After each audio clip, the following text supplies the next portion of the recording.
All right, hello and welcome to Igniting the Future of Community Foundations. This is our fourth and last webinar in our series, where we'll be talking about influencing public policy and systems. My name is Melody McLean. I am the Director of Communications at CF Leads, and I'm just going to go over a few housekeeping items before we get started. If you've been on our webinars already, this is nothing new. So first of all, this is a traditional webinar, meaning you can hear us, but we can't hear you. However, we do want to hear from you, so we invite you to use the chat box in your Zoom toolbar for any comments, links you want to share, feedback that you want to leave, and we'll be monitoring that throughout the webinar. Just a note that when you're using the chat box, you can control whether the message gets seen just to panelists, so the people on your screen, or to all attendees on the webinar. So just use the drop down to change it if you want it to go to all panelists and all attendees. If you have any questions during today's webinar, please post them in the Q&A box, which is also in your Zoom toolbar, and we'll be monitoring that as well. This webinar is being recorded and will be available on our website under the resources section and on our Going All In portal. And if we have any technical issues, we will switch to phone and we will share the number via email if we have any troubles with Zoom and have to switch. With that, I'm going to turn it over to Ellen Gilligan, our board chair, to give us a welcome.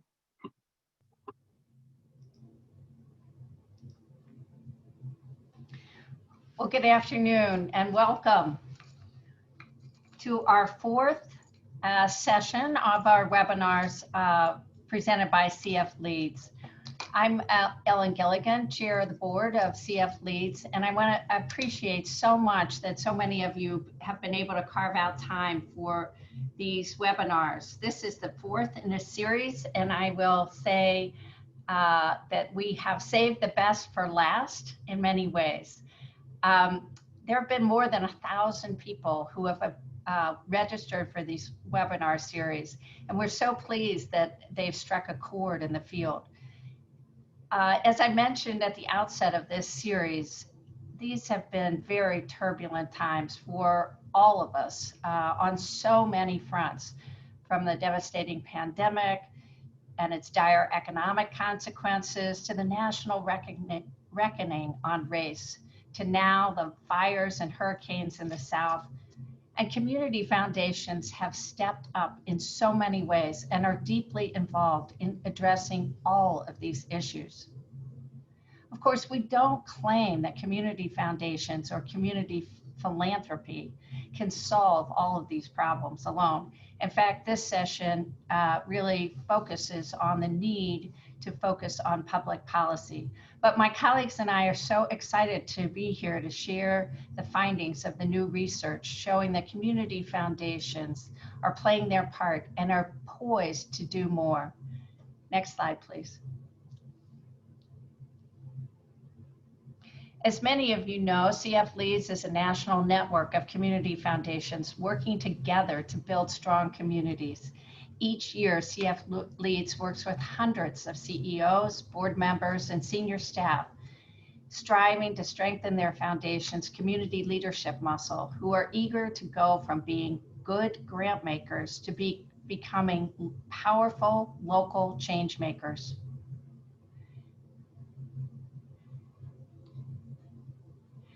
Formed a dozen years ago, CF Leads is the only philanthropy serving organization exclusively dedicated to community foundations and their community leadership.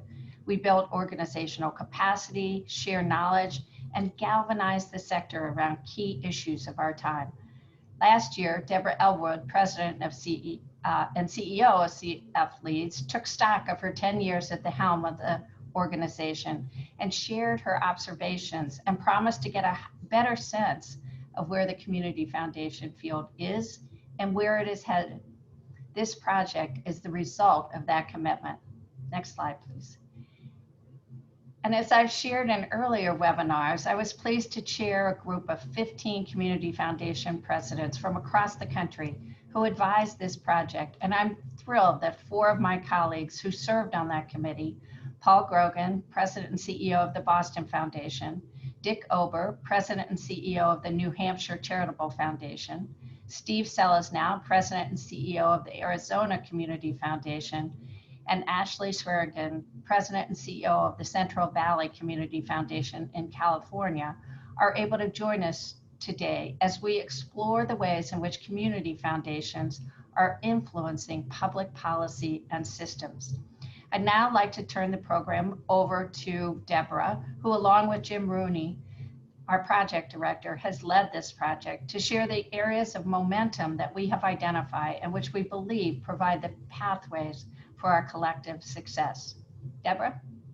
Thank you, Ellen. We really appreciate your leadership in this project, and we're really grateful for the active engagement of the advisory committee in this work, which really gave perspective of community foundations from across the country, from community foundations from big urban areas, mid-sized regions, rural communities, and really helped us to make sense of the survey that was issued by Candid and by the dozens of interviews with community foundation CEOs, and also helped us to make sense of the responses to the current climate, because the advisory committee met 6 times, several times before COVID hit and numerous times after.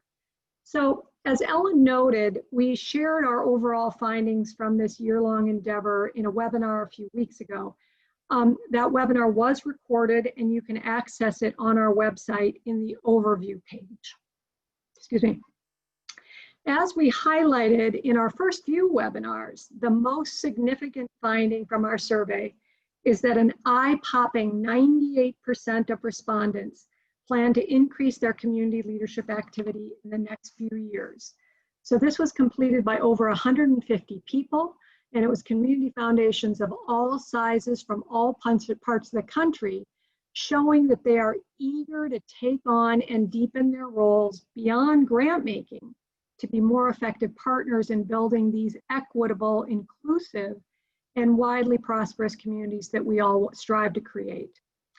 Note that the survey was taken before the coronavirus pandemic, and community foundations have stepped up in response to the public health and economic crisis. Not only have you community foundations raised nearly $1 billion and distributed most of that, but many community foundations have also been doing so much more. You've been working closely with other partners to help identify critical needs that you hear about on the ground. You're helping to inform public decision-making, which is really important right now. And then many of you are addressing the systemic inequities and lifting up the systemic inequities that the pandemic has exposed. But in any case, our research identified 3 interconnected areas of community leadership momentum among community foundations. First, we are seeing community foundations insisting on racial equity. There is a commitment by many community foundations to do their part to remedy the injustices that we know are caused by structural racism. And it's interesting, we're seeing community foundations recognize the need to make an institutional commitment to this work. The second area of momentum identified by our research is amplifying resident voice. Community foundations are seeing a role for themselves in ensuring an engaged and informed citizenry, recognizing how vital that is to a healthy democracy. And then the third area of momentum we've uncovered is influencing public policy and systems. And because government policies and programs affect almost every aspect of our lives, community foundations are seeing that they're going to have the greatest impact by helping to shape those policies and other big systems like employer practices. So that is the focus of this webinar. So government policies and programs, as I said, affect almost every aspect of our lives, big or small, from our large public education systems to our public transportation systems to highway safety for cars to the provision of healthcare or housing policy that affects the poorest of the poor through public housing and even the most wealthy through tax policy like the mortgage interest deduction. Public Government touches so many parts of our lives. But we also know that philanthropy can never provide what government does. Philanthropic dollars are absolutely dwarfed by government spending, and therefore we need to use those dollars very strategically. Thus, we're seeing community foundations recognize that the way they make the biggest impact, as I said, is by shaping these big systems and policies. It's interesting to note that this role is embraced by the general public. 78% of voters want the charitable sector to play a larger role in helping the federal government solve problems.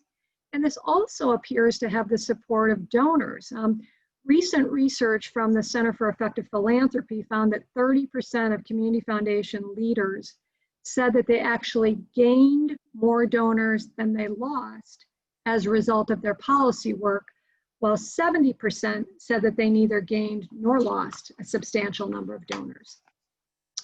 So in this area of influencing public policy and systems, we're seeing community foundations lean in three particular areas. The first is that they are commissioning and sharing local data. Now, community foundations, as you know, have performed this role really since they were formed more than a century ago. This is really part of our DNA. And our research indicates that this important work will continue, with 41% of community foundations stating they're actually going to dedicate more staff time to commissioning research, and another 56 saying they're going to stay the same. There are many, many examples of community foundations, large and small, performing this role. For example, a small foundation, the Community Foundation serving Boulder County in Colorado, has issued its Trends Report since 1996. And this provides data on 150 different indicators of social, economic, and environmental health. And then they're also doing in-depth reporting. And so they're taking this much more than just providing a report. They've expanded this to include a podcast, a community diary, reporting fellowship, and what they call a solutions fund. So we're lucky to have Paul Grogan here today from the Boston Foundation, because the Boston Foundation hosts the Boston Indicators, which is literally an in-house research department that annually generates several major publications from drawing on many of the researchers here in the Boston area. And it curates ongoing data maps and tools, and then all of this then informs local policy discussions, program investments as well. And then they also, all this work also informs advocacy efforts that the foundation's involved in, which has led to the passage of more than a dozen state laws. So we'll hear more about this later when we hear from Paul. The second area that we are seeing people lean into with regards to influencing public policy and systems is that they are mobilizing stakeholders across sectors. Community foundations really can leverage their natural community convening role to bring together community stakeholders to wield power and influence together to enact larger scale change. As you all know, you are often the trusted place where business, government, academic leaders, and community leaders even across all walks of life can associate and share ideas and aspirations and actually come together around a common community agenda. So since the challenges facing our communities are significant and intertwined, of course no one institution or even one sector is going to be able to solve all these problems. So thus really it's no surprise that 77% of community foundations say they'll be dedicating more resources to cross-sector partnerships, more than to any other activity in our survey. And again, we are seeing community foundations of all sizes from every reach of the country engaged in this work. So for example, the North Texas Community Foundation in Fort Worth convenes 65 leaders across government and not-for-profit sectors to work together to create a framework of reform for the foster care system. Pretty big aspirations there. We'll also get to hear from the Central Valley Community Foundation and Ashley Swearingen, who will tell us a little bit more about some of their community processes involving 150 different civic leaders. The third area where we are seeing community foundations lean in is to advocate for public policy change themselves. So due to their public charity status, community foundations are able to provide grants to not-for-profits to support public advocacy. However, we are seeing community foundations use their own influence and reputational capital to further a public agenda. They are speaking out themselves on issues. So we found that 42% of survey respondents plan to devote more staff resources to policy advocacy over the next 2 or 3 years.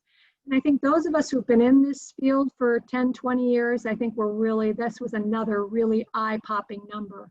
Because it used to be, I think, that community foundations thought they actually couldn't do this work. So one example to lift up in terms of advocating for public policy is the work of the San Francisco Foundation.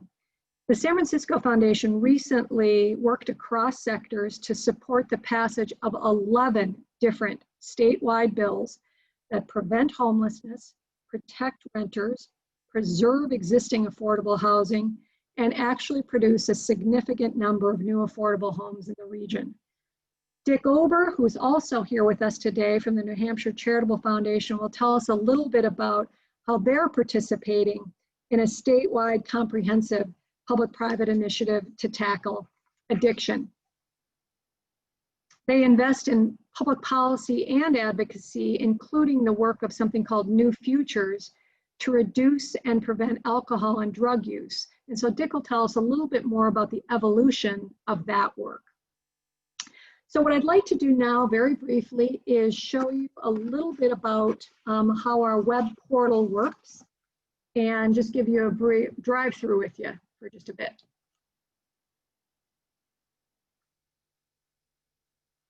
Okay, so this is the portal.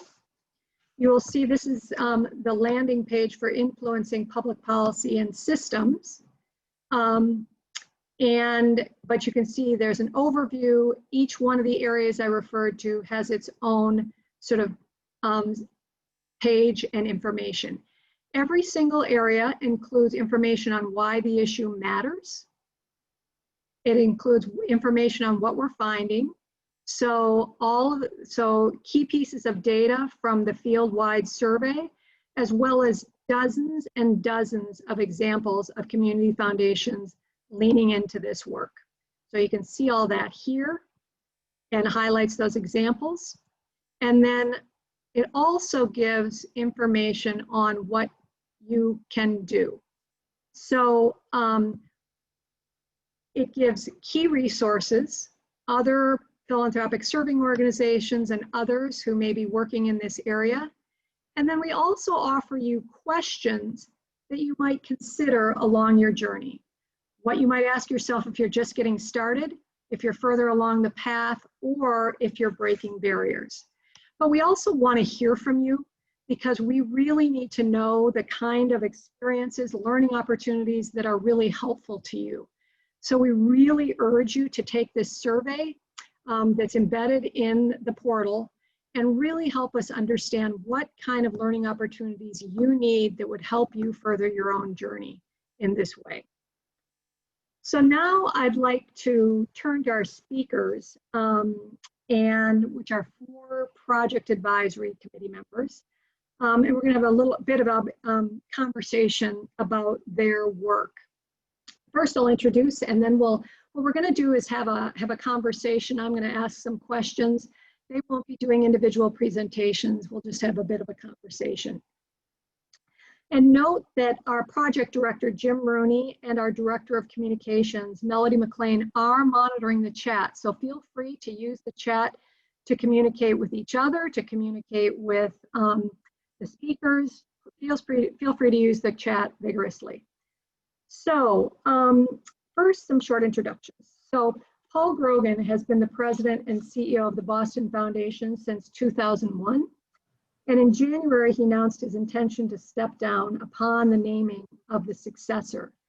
But in his 20 years at the foundation, Paul redefined the role the community foundation plays in the civic life of the greater Boston area. He's been working much more closely with the business, civic, and government leaders, in addition to sort of wider community constituents, to advance a number of incredibly important community issues in a number of important areas. Paul builds on his earlier experience, including having served as the president and CEO of LISC, as a vice president at Harvard, and in the public sector at various Boston city government positions. Dick Ober, just a little further north, is the president and CEO of the New Hampshire Charitable Foundation. And he's also been a pioneer in Community Foundation's greater embrace of civic leadership. And Dick has just been incredibly strategic about how they catalyze innovative statewide public policy initiatives. He actually builds on 30 years of experience in nonprofit management and civic affairs. And before coming to the foundation, he held senior staff positions in the Society for the Protection of New Hampshire Forests and the Monadnock Conservancy. Steve Selesno, all the way across the country, is the president and CEO of the Arizona Community Foundation.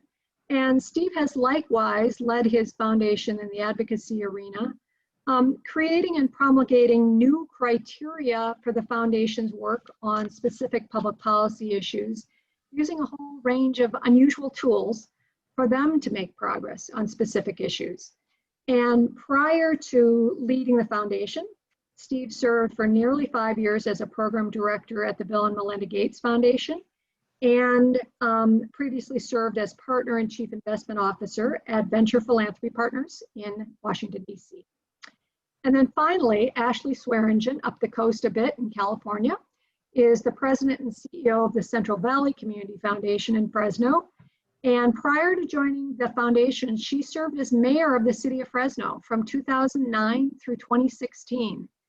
And before being mayor, Ashley led a number of economic development initiatives in the Fresno region, including the Central Valley Business Incubator, Fresno's Office of Community and Economic Development, and other areas. So let's get started with our questions. All of you can turn on your video and your audio, and we'll get started. So Paul, welcome.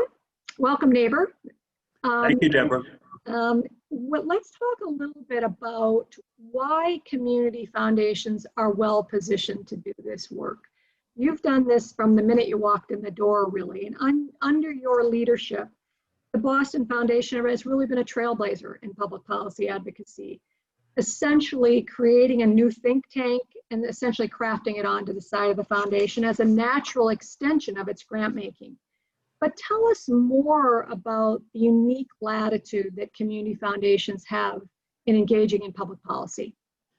Well, thank you, Deborah, and it's great to be here with like-minded folks talking about one of my favorite subjects. Back when I was recruited to head the foundation nearly 20 years ago, the board at that time was really primed to expand the role of the foundation, and they noted the foundation's attributes. That it had resources, that it was a permanent institution among those who knew about it, had a good reputation, and was dedicated to the betterment of the broad community.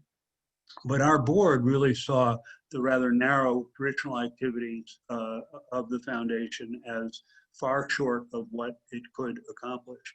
And the issue is impact. Yeah, we were on a quest for more impact. Well, how do you get that? And we quickly came to the conclusion that when it comes to the public sector, we couldn't think of an issue or a problem or a challenge in our community that didn't involve a major role for the public sector. So for foundations and private players to not engage with the public sector, I think is a form of self-marginalization. Sometimes there's a fear about political involvement, but I think the experience we've had, and now many others, is if you forge the relationships the right way, avoid bitter ideological issues, that you can develop real allies, and the public sector will see it as a real advantage to work with these private reputable institutions. So what we've got now is a paradigm that has now been in place for a long time that just really incorporates that thinking as a matter of course. And it has been an unalloyed plus for the community. We've been able to get some very big things done that frankly would have been unimaginable without the foundation. The foundation has attracted resources specifically for this reason, so the fear of driving donors away has not only not materialized, we've gained hundreds and hundreds of new donors who never would open a donor advised fund with us. But here's another way to be involved and support the community foundation. So it's just been a plus across the board. Great, Paul, thank you. And you've really worked with, since you're in the state capitol, you worked with Republican and Democratic governors. They've all seen you as partners in the public policy process. It helps us that we're a one-party state, even though the governor is nominally a Republican, because it's a little easier for us to navigate the politics and do public-private partnerships than it is for Steve and others where they're in bitterly divided locales. So it is easier, but I think it can be done even in places that are having those problems. Great, thanks, Paul. Ashley, you do a fair amount of public policy work in Fresno. And as a former mayor, what do you see as your role as a community, or the role for your community foundation in public policy work? You obviously now can see it from both sides. Yeah, well, thank you, Deborah, and good afternoon, everyone. Greetings from the West Coast. We are not on fire, but we are an ashtray. So the realities of the challenges of our time are all around us, and I just really appreciate people taking time out to have a quick conversation about this important topic. So, you know, every community, it's like a thumbprint, you know, every community is unique. And as people who are trying to support and usher in positive, disruptive change in a place that today is pretty homeostatic and in a negative way, you've got to just be able to read the field and understand kind of which organization brings which strengths to the table and who can fill which roles. And, you know, what's been so exciting about being involved at the Community Foundation is that a community foundation is a utility player for any sort of positive community change effort. And, you know, so seeing this institution kind of be dusted off and being put back onto the field to support in Fresno and the Central San Joaquin Valley, it has really been not only a catalyst, but also just it's created a sense of stability around a change movement in our community that that otherwise wouldn't experience that kind of institutional support. And what's really clear now, and gosh, I wish that that we had this asset in play many years ago. But what's clear is that, you know, elected officials come and go. There are various, you know, cycles and waves of public sentiment to move something forward. Usually the things we want to do are always way harder, way bigger, and really require decades levels of push, not just, you know, instant moments that, you know, maybe we can hold a spark for a short time in the overall public sector. But a community foundation can come along and nurture that flame, hold it, institutionalize it, and it signals to community partners that, hey, you're safe to come in here and be a part of this this change process. We're going to be here for you. We're going to support. You know, we're going to hold that space together. So I think in our region, of course, every region is so different and at different arcs of that sort of community change work. But for the Central San Joaquin Valley in California, that has just been a critical role over the last few years. I love that term, utility player. I haven't heard that before. That's really nice. And yeah, the community foundations, right, their permanence and independence allows them to play the long game and on a lot of different issues. So Dick, the New Hampshire Charitable Foundation has been incredibly strategic under your leadership and all that it does, but particularly you've been really deliberate about how you use your voice and your reputational capital, really acknowledging that that is the most valuable thing you bring to the table. So tell us a little bit about how and when you decide to weigh in on certain issues, because you obviously can't do it all. Thanks, Deborah. You know, it's often more a choice of what we're not going to weigh in. I agree with Paul and Ashley about the centrality of working within public policy and working with public partners. So we're careful. There's opportunities everywhere. I think kind of three principles we bring to it. First is we don't talk about public policy and advocacy. We don't tell our donors we're doing public policy and advocacy. We don't even use that language with our board. They're fine with it. But because public policy is a means to an end. So we talk not abstractly about that, we talk about what we're trying to achieve. Greater access to healthcare, quality early learning, reducing the impact of addictions, many other examples. So that's kind of first. The second is, we think that systems change requires strategic deployment of three types of capital that community foundations have. The first is the most obvious, and that's financial. Grant making, contracting, our investment strategy. The second is our human capital. That's staffing with the skills and the ability to look across sectors and drive big change, for example. But it also, who is on our board? How do we build advocates in and outside the foundation? The third is the most important, as you said, and that's our social and political capital. We all of us in these organizations have solid reputations, great relationships, huge trust, and we have influence. We've spent a lot of time building that political capital. We think we need to spend it. And sometimes we think we need to risk it, especially in times that call for great courage, like the one we're in right now. And within that, you've got the third is long-term strategy and commitment. You know, lasting public policy change, you can't flit in and out. It takes a long time. And you've got to be ready to stay with these for years. So talk about your goals, not your public policy. Think about those three types of capital, stay in it. The final point is, I think this works on all levels of government. So we see organizations using this in small towns, at the school board level, at the municipal level, at the county level, and then for organizations like Steve and mine and Boston, often statewide policy. Thanks, Dick. And I think it's just so important to point out that policy in the abstract really can be scary for board members and for boards. But go in and say, how can we make the most impact on issue X? And it turns out that's advocating or lobbying on a particular piece of legislation. The conversation's really different, isn't it? Yeah, really. Steve, out in Arizona, you're in a totally different kind of political environment, and also just a totally sort of different, conservative in many senses of the word. And you have created some really clear guiding principles that have helped your board really engage in public policy work. Tell us how you got to these guidelines and how they've helped you advance any kind of public policy work that you've done. Thank you, Deborah. I'll pick up where Dick and Paul and Ashley have shared, you know, context of in our case, we're statewide. So our political context and our public policy context was really important. I came into Arizona 10 years ago, and they had just passed the most regressive anti-immigration bill in the country.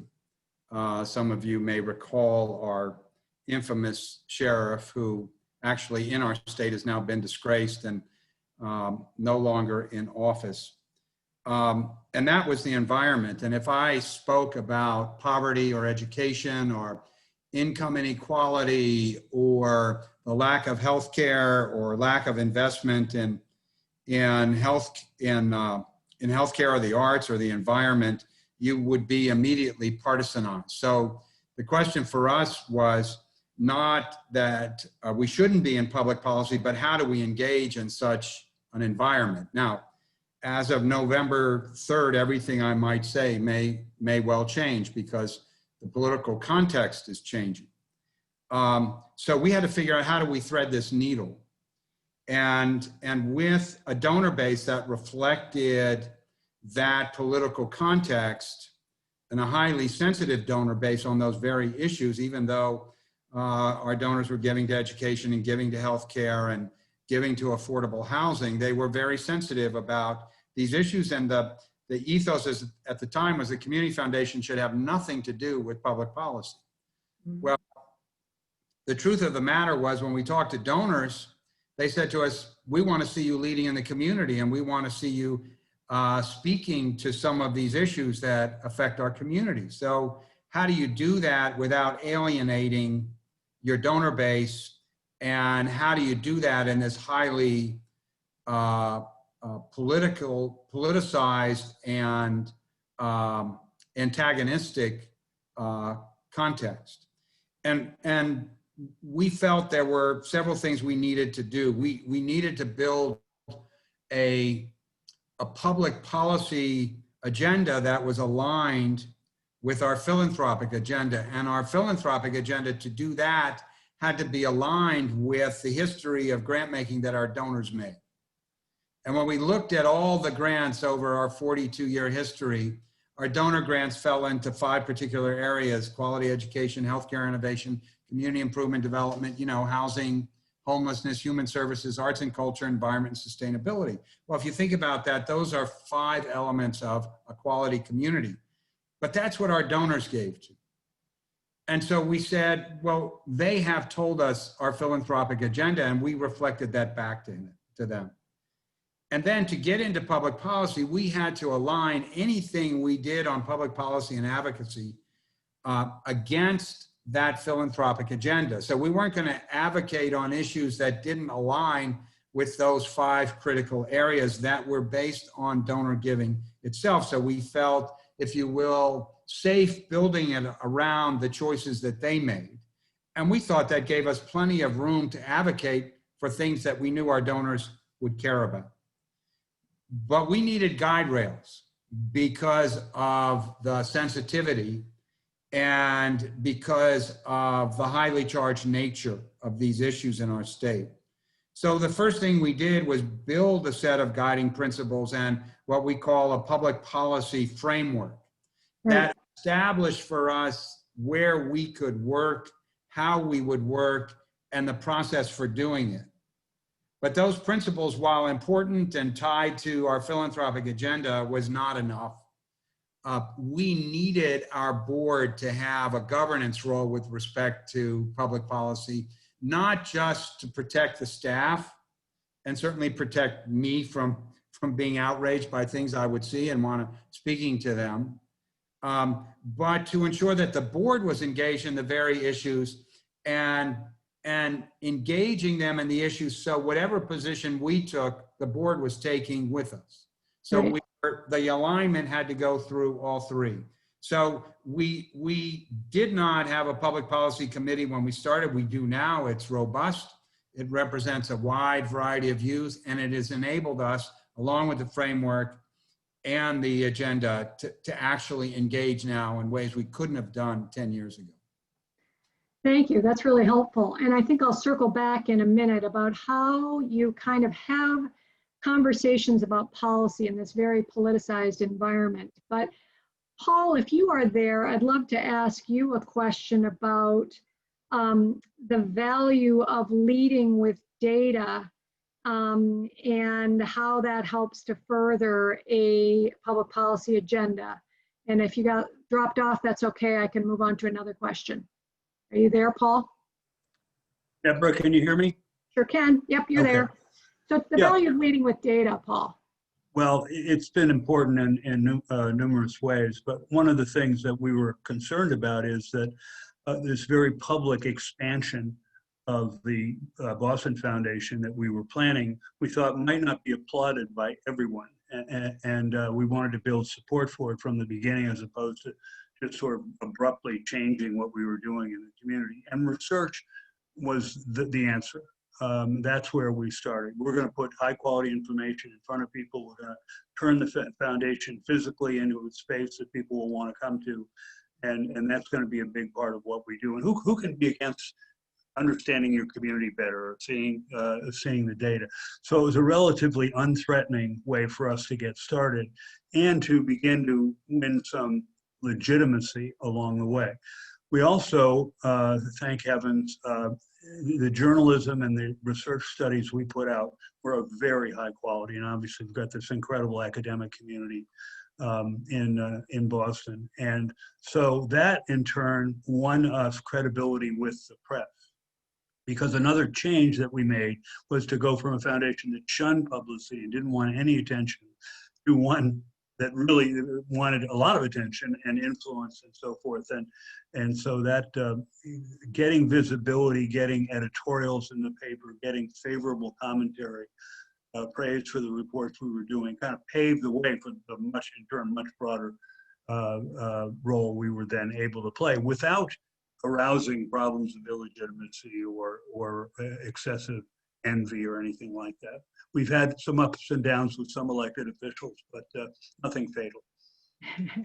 Well, and you've been able to draw on the strength of this community, which is those 4 or 5 dozen academic institutions that really shape the way Boston looks at the world. Well, and what we decided at the outset is we're not doing reports to put on the shelf. We're going to do things that are going to have actionable things associated with them, and we're going to play a role in the follow-up. And so a lot of the academics love to work with us because we have a robust public affairs operation, and a lot of the stuff they do for us gets great reviews and press. So it's a nice environment in that sense. Great. So Ashley, you have, speaking of the press, you have an impact media and measurement fund, and which is sort of supporting local journalism. Can you tell us a little bit about that, how that sort of supports your policy work? Yeah, in fact, it's a great question to just follow up with what Paul was talking about and the importance of data.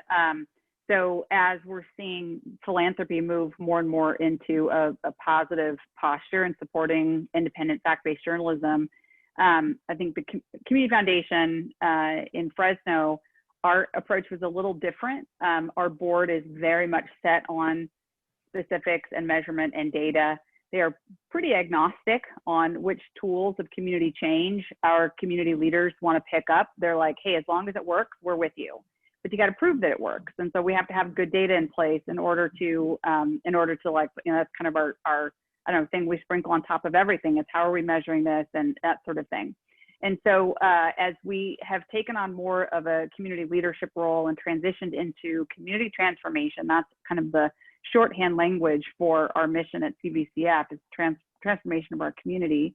Got to be measuring change along the way. We realize like where is the public square anymore?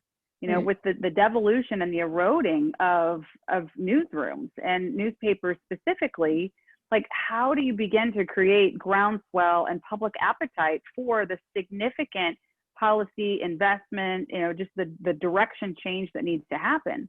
So we were really feeling the weakening of the journalism sector in our community for many years.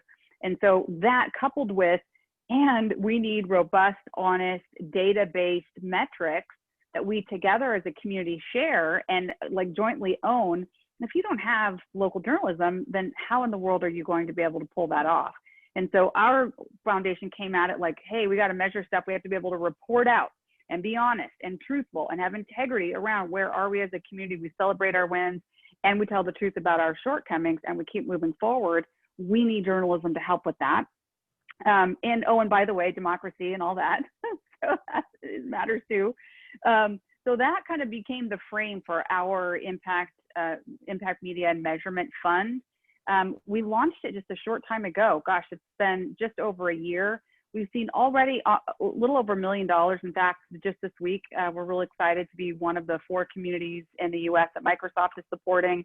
So there's another 300,000 they're committing to local journalism over this next year. So we're almost to 1.5 million now. And it's been an experiment for us, but we've been able to do contracts and partnerships with our local newspaper, local public radio, Spanish-speaking media, you know, and many community voice organizations as well. So it seems just so logical. Like, of course we need to be doing this. This is a critical institution to carry out our community change work. But it turns out, you know, we've certainly gotten some criticism. There are, well, I'll spare you the political drama. That'll be for another call. But, you know, there are certainly people who see the media as an enemy or a threat of some sort. And so as we went forward with like, hey, doesn't everybody love truth? Isn't this great? Turns out it didn't play out that way. So, you know, we've gotten a little bit smacked in the face on it, but overall, it has proven to be an important component of our overall work. So there is some real risk management. It's not like you can do this without your eyes open. This is not for the faint of heart. True. Well, and Deborah, Yeah, just to sharpen that point a little bit, if you succeed in getting more visibility, which we have, what goes along with that is vulnerability if something goes wrong. And we've had a couple of brushes with that. exactly. So that doesn't mean to be cautious, but it means your board of directors really has to understand that that there are some risks and decide if those are worth it given what's being pursued. But that is a definite a must do if that kind of role is going to be played. Get the board of directors on board. Right. So Dick, I'd like to turn to you. You know, you've been investing in addressing statewide substance abuse for some time. Tell us a little bit about that work and how it goes so much more than beyond traditional grant making, and how it now has actually led to broader healthcare reforms in New Hampshire. Tell us a little bit about that journey and how that work is going. Sure, and we've been telling this story for a number of years, and I'll tell it briefly, and then I'll tell you how it created building block for some work we're doing in addition now. First of all, this story taps into the use of data, mobilizing stakeholders, mobilizing activists, and advocating policy. So all three of those tools that you've mentioned. Our long-term goal, reduce the harm from the misuse of substances. We spent 10 years from the late 90s through about 2010 doing that primarily through grant making and by establishing an organization, an advocacy organization called New Futures. Since 2010, we've been driving very significant and been deeply involved in public policy reform to increase public investment in treatment and recovery programs in particular, and better public policy. We've done that through funding a very significant advocacy organization, this organization New Futures, that has trained over 500 volunteer advocates, and they use that to amplify their more inside voice in the legislature for change. We have staff who testify frequently. I have testified several times in the legislature. We have a staff who serve on the statewide commission. We had a staff person chairing that commission for years, driving common metrics and common changes. We do a lot of co-funding with the state. We often will fund something, prove it works, and then go to the state and say, it's time to put the real money into this. And we, as I said, we use our own voice a lot. We have been able to increase dramatically the amount of money the state of New Hampshire puts into substance use and related mental health issues, driven a lot of policy change, gotten a drug czar established as in the governor's office to drive coordination and so forth. But maybe most importantly, all of that experience has been a building block for us for expanded work that we do through our very comprehensive 10-year program to increase opportunity for disadvantaged kids suffering from inequity from a wide range of reasons. We call this New Hampshire Tomorrow, 10-year program, $150 million. And to advance that, we knew we had to do grant making, we had to do coalition building, but we wanted to increase our effectiveness in public policy. And in particular, we were funding dozens of organizations who were doing pretty good advocacy work, but they were all doing it independently, and their voice was diluted. So we set out to create an advocacy hub that now represents several dozen social service advocacy organizations into a single war room. We're funding it to the tune of $1 million a year. We have 2 other funders who are putting money into it. We actually housed it at that same organization, New Futures. Right. This single focus now, high-end strategy, data work, in-house lobbying, full-time 2 lobbyists hired by this coalition, this advocacy, grassroots training, and so forth. Through that, be some of the outcomes from this really concentrated focus on building capacity for nonprofit advocacy. That was a major lever in expanding Medicaid in New Hampshire. Under the ACA, 50,000 people now on Medicaid who weren't 4 years ago. Major new investments in early learning programs, new statewide council to focus on family economic security and thriving family and children. So we have both elevated our own role in our advocacy and policy and voice, and tried to really invest in a more effective capacity. I want to close with a thought. We were given the opportunity, partly because we had established good relationships with the state, to manage a very significant fund this summer that came through with the CARES Act. State called us and said, we got a lot of money we'd like to distribute to nonprofits. With 2 partners, we administered a program to distribute $40 million in about 6 weeks to 500 nonprofits. And through that experience, we've realized the next state budget cycle, and I'm sure this is true of your county budget cycle, your city budget cycle, will be a disaster. So we're looking at 20% reductions in revenue in our state. We're looking at draconian cuts in our Department of Health and Human Services. The safety net will be tattered because all sorts of public revenue are way down because of the pandemic. We are now starting to think about how we position ourselves and all of our advocates for the next budget cycle that will start in January. I would make a case that there's no single more important role for community foundations than to pay attention to what's going to happen to public budgets coming through this crisis. We are all going to have to work triple time just to try to protect some of the gains we've made over the last 5-6 years. It's going to be very difficult. There's going to be less money. There's going to be political division. And if there's ever a time for community foundations to bring our bags of tools to the table on behalf of our most vulnerable citizens and residents, we think this is the time. Yeah, and given the extent of the crisis we've been in, philanthropic dollars are not going to touch being able to obviously replace these things, and have to be used really, really carefully like this. So Steve, let me turn to you. Obviously when you engage in public policy, you are involved in politics, and the conversations, and came from the chat here, the conversations engaging social change obviously are very politicized, and you experience it one way in Arizona and one way in California, one way in New Hampshire, and obviously Boston. But how do you engage in those conversations, particularly something like conversations about race, which are so important? How do you frame them? How do you take this up? Yeah, I think it's an important issue, and it's an issue that all of us deal with in our communities. I mean, we're public charities, and consequently, we don't have a race equity test for our donors.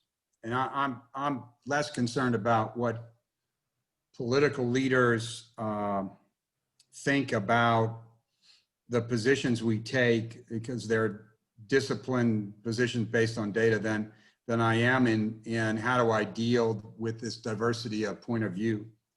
But we have to ask ourselves, particularly on race and equity, and while we've done a lot of work in that area, and we have a lot more to do, like everyone else, we had to ask ourselves a simple question. If you're not anti-racist, then what are you? And, where do you come out on that answer? Because it's a binary choice. There's no in between. You either are, or you're in support, or you're complicit by being silent. So we had to speak to that issue. We have a history of speaking to that issue, and we had to find a way to speak to it and not fear that we might lose some donors because of their racial or racist attitudes. We cannot make a donor give to something or support something they don't believe in. We can deny them the right to give to things that we feel are abhorrent, like hate groups and groups that want to kill people and suppress people, and we do. Fortunately, we don't have many instances where we have to do it. But when we look at the data of our state, and I think Paul got to it, and I think Ashley and others, the data tells the story of inequity in very clear terms. So we build a race agenda around who's getting COVID in the state at disproportional rates, who's most affected by the digital divide, as if you didn't know it existed, before COVID, but you certainly saw the disproportionality for kids of color and kids from low-income families who couldn't learn and didn't have access to learning as some other kids did. So we try to put a spotlight on those factors and guide our discussions by clear data that are irrefutable. Now, we have some donors who tell us, you're not going to make me give to race equity. No, we're not. And we have donors who presume that when we issue a statement around race and equity that we're blaming them and we're calling them white supremacists, and we've had that problem. And we've engaged with them on that issue, but we cannot force them. And our core value on inclusiveness means sometimes we have to tolerate, and this is difficult for the staff, we have to tolerate worldviews that we find objectionable. And because our platform and our model is to serve everyone. And once you start picking who you serve and who you don't, you violate that value of inclusivity. But that doesn't keep us from advocating for equity and for race equity based on what we see in the state. Mm-hmm. And based on what we know about how the state distributes its resources. Mm-hmm.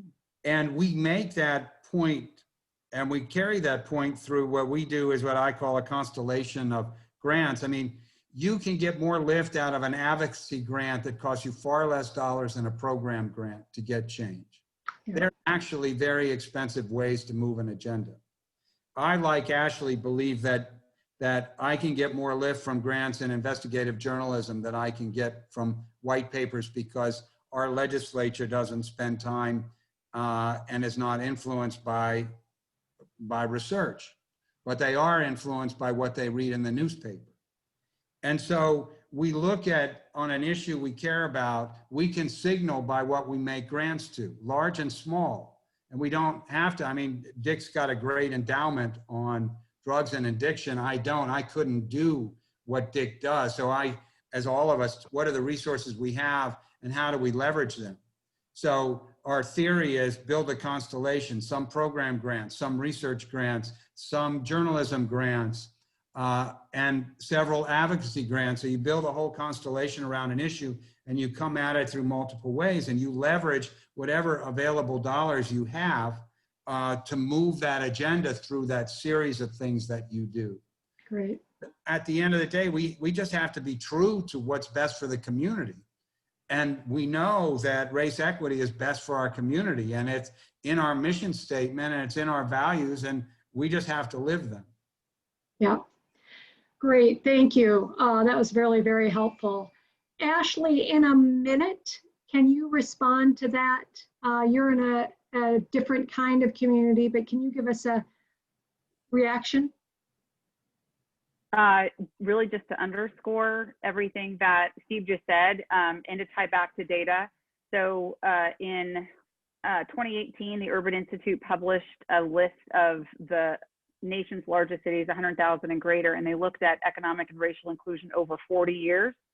And the city where we're headquartered is the least inclusive economy in all of California and almost the least inclusive in the entire country.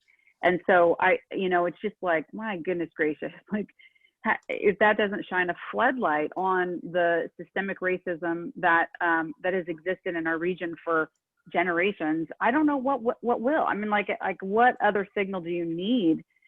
Even if you don't understand, whatever, like the data needs to draw your attention to a different conversation. And so that was definitely a mobilizing moment for institutions, community groups that of course feel frustrated. They've been saying this for years, but institutions are finally hearing and listening. And it's like, we kind of see those, so those are the two sides to the economic mobility ladder, is like institutional reform coupled with community groups and activism that together create this ladder. So we're taking advantage of the willingness to go deep on race in Fresno now.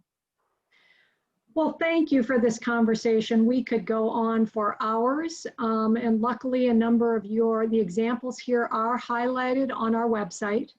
And we hope you all of you listening will go to the website and learn more, but this has been a fantastic conversation by a bunch of folks who've really been thinking about this for a really long time. So please be sure to check out the Going All In website, cfleads.org/goingallin with dashes, and then please take our survey. And also note that there is a downloadable printable summary. So if you want to share this information with your board rather than go into the portal, you've got a short document you can read with a couple of examples that really can help further the conversation. But now I'm going to turn this over to Ellen to close us out. Well, thank you, Deborah, and what a spectacular closeout that was. And I want to thank Dick and Ashley and Paul and Steve for really a robust conversation. I think we all could have spent the afternoon here. But as we close out this series of these 4 webinars, I want to say a special thanks to the advisory committee, all of whom have participated in these webinars and have taken an active role in shaping this project. I also really want to thank the CF Leads board for the oversight of this project, and certainly the CF Leads staff and Jim Rooney, Deborah Elwood, Melody Barnes, and not Melody Barnes, excuse me, that was somebody else, and Jim Rooney, our project director. And I urge you all to go visit the wonderful website where all this is documented. So thank you again for joining us, and look forward to seeing you on the next webinar. Thanks, everybody. Thank you. Thank you.